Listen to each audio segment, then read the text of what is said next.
Qué duda cabe, vamos a hablar un poco más sobre la Comisión de la Verdad. Ya a esta altura se ha podido revisar un poco más el informe, que es bastante amplio, bastante largo. Hemos invitado al congresista Javier Díaz-Canseco y al ex magistrado de la Corte Superior de Lima, Marcos Ibaceta, expresidente de la Sala contra el Terrorismo también. Marcos Ibaceta tiene una tesis que hay que decir resulta bastante preocupante respecto de lo que podría venir a futuro, en el futuro inmediato, como consecuencia directa del informe de la Comisión de la Verdad. Muy buenas noches, bienvenidos. Buenas noches. Buenas noches. Antes, ¿qué le ha parecido a Javier Díaz-Canseco la evaluación o el informe de la Comisión de la Verdad? ¿Es posible hacer ya una evaluación? ¿Ha tenido tiempo de darle una chequeadita, no? Bueno, sí, he podido mirar el informe, pero el informe tiene 11 tomos, tiene 9.000 páginas. Digamos realmente... que la síntesis que han puesto en la web. Sí, la síntesis la he revisado, he leído las conclusiones detenidamente. ¿De acuerdo con todo? Bueno, es imposible estar de acuerdo con todo, pero creo que en lo sustantivo el informe recoge varios hechos que me parecen importantes. En primer lugar, el hecho de que la violencia se ensañó y tuvo sus víctimas centralmente entre los desposeídos, entre los hombres y mujeres del campo, de las zonas rurales, de las áreas más pobres, entre los quechohablantes, entre los ciudadanos de tercera o cuarta, si ciudadanos. Pero eso no era novedad, eso sabíamos. No, pero creo que es importante recalcarlo, porque la Comisión ha hecho algo que es inusual. ¿Qué? Que es no solamente señalar la responsabilidad de los actores directos en el desarrollo de la violencia terrorista y del impulso al accionar contraterrorista, sino la responsabilidad política de quienes le dieron la espalda al desarrollo de un proceso de violencia que fue militarizando el país, con zonas en las que Sendero iba formando gobiernos en la localidad, o la Fuerza Armada asumía comandos político-militares y las autoridades civiles, la prensa, los fiscales, los jueces, eran arrinconados crecientemente fuera del ejercicio del poder, con una Lima que le daba la espalda a esta situación. Y creo que en ese terreno lo que el informe coloca, para mí, no es la discusión de si el Estado tenía esta responsabilidad y era más, menos o igual que la de Sendero, sino es si los peruanos somos iguales ante la vida y ante el Estado. Porque me parece inverosímil que haya quien pretenda en este país que los crímenes de Sendero son sancionables y los crímenes de los institutos armados y la policía no, porque son crímenes cometidos en nombre del Estado, en razón de Estado y en defensa de todos nosotros. O sea, nosotros no somos ellos, los muertos, los asesinados en Callao, los estudiantes de la Cantuta, los de Ajomarca, los ametrallados en Barrios Altos, ellos son los otros. La tesis de que Sendero es un grupo de naturaleza criminal y en cambio las Fuerzas Armadas dieron una respuesta por nosotros para defendernos deficientemente, con excesos, con muertes, pero que a fin de cuentas lo hicieron para librarnos a nosotros del terror. Bueno, la Fuerza Armada respondió en razón de la defensa del Estado. Pero esa respuesta de la Fuerza Armada en defensa del Estado no está acompañada simplemente de excesos. 4.000 detenidos desaparecidos son excesos. 4.600 fosas son excesos. Fue sistemático, como dice la... Yo creo que hubo periodos, zonas, gestiones donde fue. Yo he visto los informes de las patrullas que operaron en Ajomarca. No solo la de Tel Murtado, sino de las otras. Y he visto en el informe de la patrulla, observamos 2 delincuentes terroristas a 2 kilómetros de distancia, disparamos 2 tiros en señal de alto, no se detuvieron, los eliminamos. Ni siquiera se acercaron, 2 kilómetros de distancia. No estaban ni identificados ni nada. ¿Tan criminales unos como los otros? No, yo creo que igual. Tan crímenes unos como los otros. ¿No es cierto? En la misma La dimensión. concepción ideológica, yo creo que obviamente era distinta. ¿No es cierto? Pero también es cierto que mucha de la gente que operó en las zonas de emergencia era gente que ni hablaba quechua, ni conocía la zona, ni se identificaba con los campesinos y operaba en una lógica de ser extraño en este medio al que le tenía temor y en el que operaba totalmente a la defensiva, en algunos casos casi como ejército de ocupación. Doctor Ibaceta, ¿Coincide usted con Javier Descanseco, no? Sí, en ciertos puntos.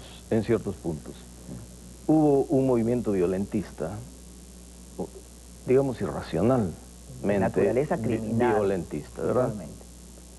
Las causas las podemos discutir a través de la historia, en lo sociológico, en lo antropológico, en lo económico, todo lo conocemos. En el Perú han habido gigantescos vacíos de Estado dentro del territorio, un abandono increíble y Sendero se apoderó de aquello. Desata su guerra, pero Sendero desata una guerra de tierra arrasada porque tenía la ideología de ir del campo a la ciudad, pero había que batir el campo y el campo se batía con el terror. Bueno, pues allí tuvieron que ir a enfrentar, y en eso estoy de acuerdo con el congresista, fuerzas con individuos que tenían psicologías distintas. ¿En qué está en desacuerdo?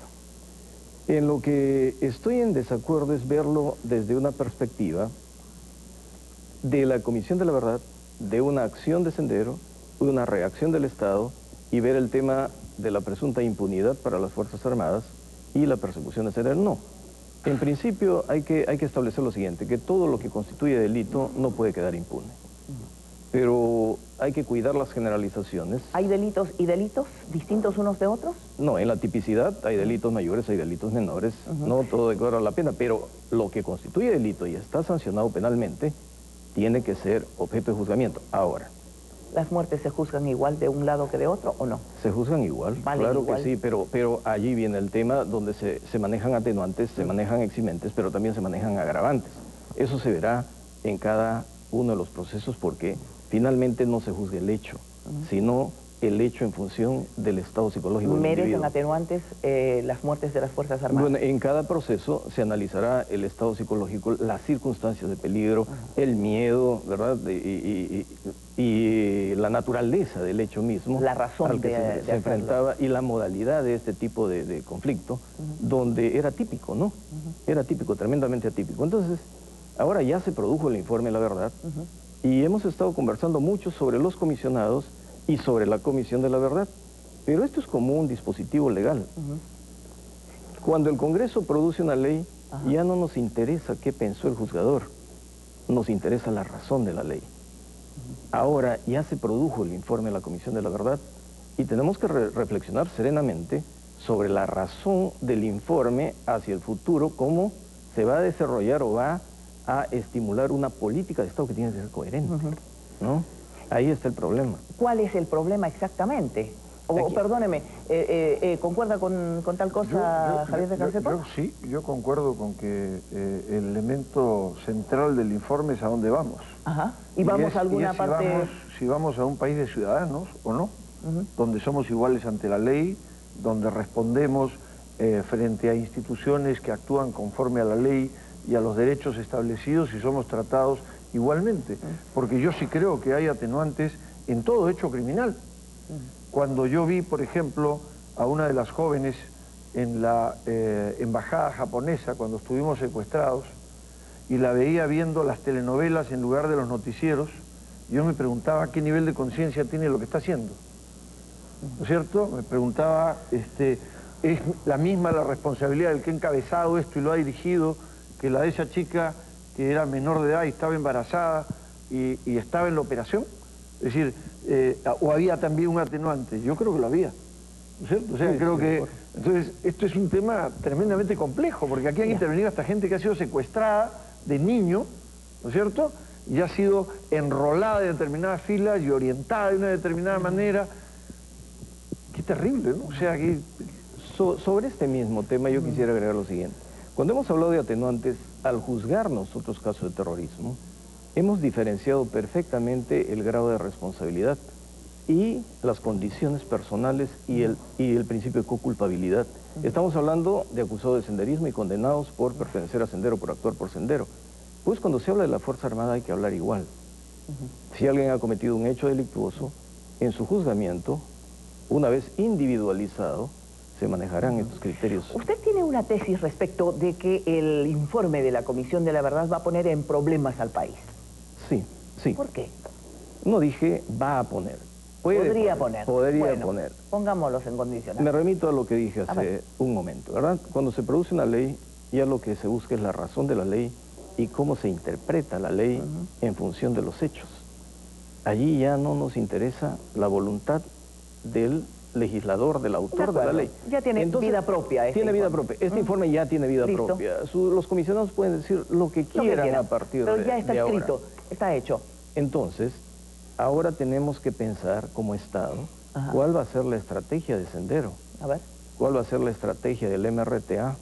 ¿Le sirve este informe para sus causas? Me parece que ¿Cómo le sirve? Le sirve lo siguiente. Primero, la Comisión de la Verdad, creo que adrede, no confiando en una reacción del Estado hacia sus propuestas, llevó el tema a los organismos internacionales de derechos humanos, estuvo en Naciones Unidas. Claro, Ha estado presente la presidenta de la Comisión Interamericana de Derechos Humanos. Hay veedores de las ONGs que informan sobre el sistema de protección de derechos humanos. Muy bien.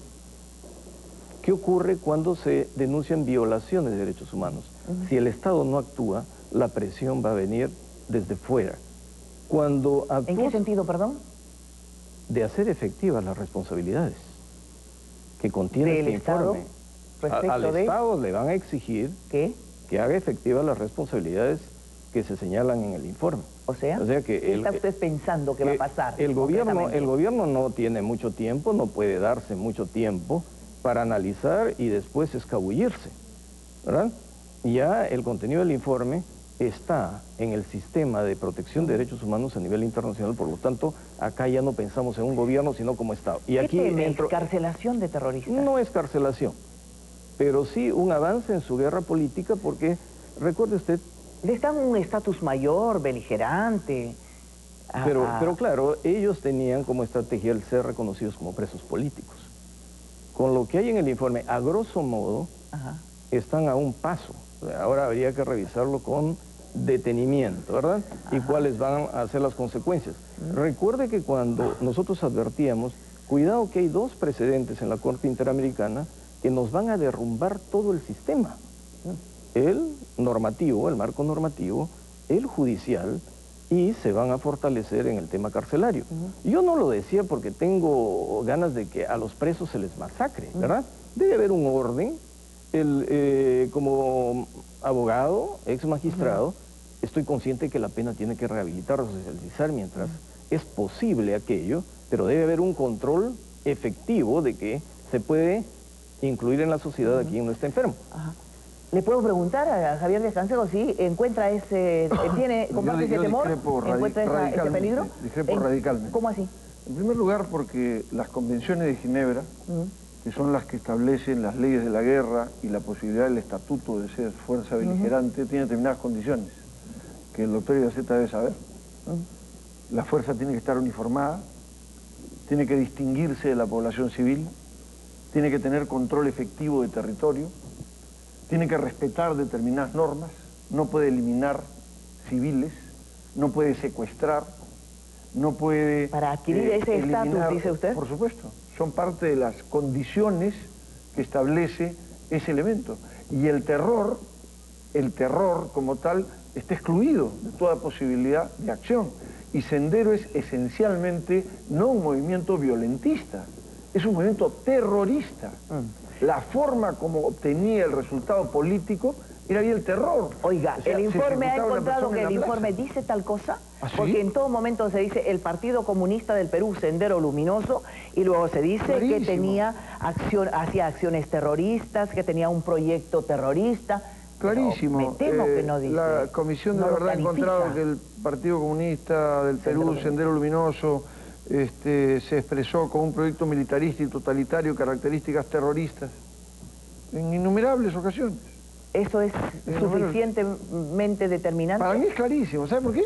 Porque yo creo que aquí el tema no es discutir el adjetivo o no adjetivo. La definición que se hace de Sendero como una organización fundamentalista, como una organización que se pone sobre el miedo, como una organización terrorista, como una organización ilegal, ilegítima, criminal, cruel, que actúa con sevicia. Es decir, la cantidad de adjetivos que hay me parece que pueden acumularse, pero ese no es el tema.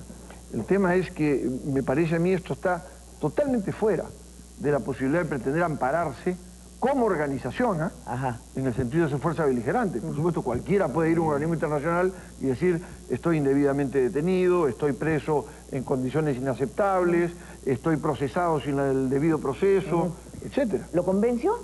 No. No lo convenció. ¿Por qué? No, Para terminar. Porque nosotros podemos asumir cierta consecuencia. Yo no estoy asumiendo una consecuencia a favor o en contra, estoy diciendo el peligro. ¿Por qué? Porque así como todo ciudadano tiene el derecho de acción para acudir a un órgano internacional o jurisdiccional interno, no está condicionado el derecho de acción a que le reconozcamos a priori que tiene el derecho. Eso se verá en el fallo. Y no sabemos qué piensan los que van a dictar el fallo o cómo califiquen los hechos. Allí yo estoy señalando mi preocupación para que el Estado comience a diseñar una política adecuada. No estamos diciendo que se va a producir, que le van a dar la razón o no, pero hay la vía y no podemos esperar a que se decida sin estar preparados. Pero una pregunta. ¿Este informe abre esa vía? ¿O esa vía estaba cerrada antes? Eso es lo que intenta. ¿Esa vía estaba cerrada antes? Eso es. No estaba cerrada antes, pero ahora no tienen un calificativo de terrorista abiertamente. Es un partido político, ¿verdad? Y creo que aquí la comisión se equivocó. Cuando va al Poder Judicial y entrega el informe al presidente del Poder Judicial y se habla de la creación de tribunales ad hoc para unos, ¿no? Y contesta el presidente del Poder Judicial y dice que es un reto el juzgamiento. Y se olvidaron de la fiscal. Yo he buscado en todos los noticieros si han ido a la Fiscalía de la Nación y le han entregado a la Fiscal de la Nación que el titular de la acción penal es el Ministerio Público. Entonces, le estamos saltando la garrocha. Hay cositas que se han debido tener un Pero además, más de perdóneme, el haber hecho este acto de entrega al Poder Judicial hace que, o exime ya de que haya un paso previo por la decisión del presidente de la República, porque Alejandro Toledo, el presidente, ha dicho que va a evaluar el informe y que en un plazo prudencial se pronunciará a partir de consideraciones de necesidad de la justicia, sin presiones, de reparaciones colectivas. 4 puntos. No es necesario esperar lo que el presidente o el gobierno diga. Sin querer o queriendo, igual se inicia la Constitución le da la facultad al Ministerio Público y se desarrolla normativamente para que el Ministerio Público, por cualquier medio, cuando se entera de la comisión de un hecho delictivo, inicie la investigación preliminar y formalice ese haber hecho su... O sea que es un hecho, están ya todo lo actuado por la Comisión de la Verdad, lo revelado por la Comisión de la Verdad, como motivo de investigación para iniciar procesos. Si el Ministerio Público lo toma y ve que los hechos constituyen delito, va a iniciar investigación preliminar, no va a esperar al gobierno. O si los miembros de la comisión acusan. O si cualquier civil, cualquiera, coge los casos. Pero entonces no es tan cierto que el presidente pues tenga que calificar. En ese terreno no, él tendrá que evaluar las otras recomendaciones que tienen que ver con otro conjunto de cosas. Y dos, tendrá que evaluar el impacto sobre institutos armados y policiales. Porque aquí hay denuncias de graves violaciones que no han sido sometidas a procesos judiciales. Sin duda. En 20 años. De acuerdo. Y yo ahí me pregunto también cuál es la responsabilidad del Ministerio Público y del Poder Judicial cuando las denuncias se hicieron públicas y no se asumieron. Bueno, de acuerdo. Muchas gracias por estar aquí. Muy buenas noches. Gracias. Vamos a la pausa. Al retornar vamos a hablar de otro aspecto también relacionado con Comisión de la Verdad. Tienen derecho las víctimas, los deudos de las víctimas de la violencia a un resarcimiento económico. Hay quienes están impulsando este pedido, no colectivamente como ha hablado un poco ya el gobierno, sino individualmente. ¿Se puede? ¿A cuánto llegaría? Ese es otro tema que también puede estar viniéndose como una ola. Volvemos.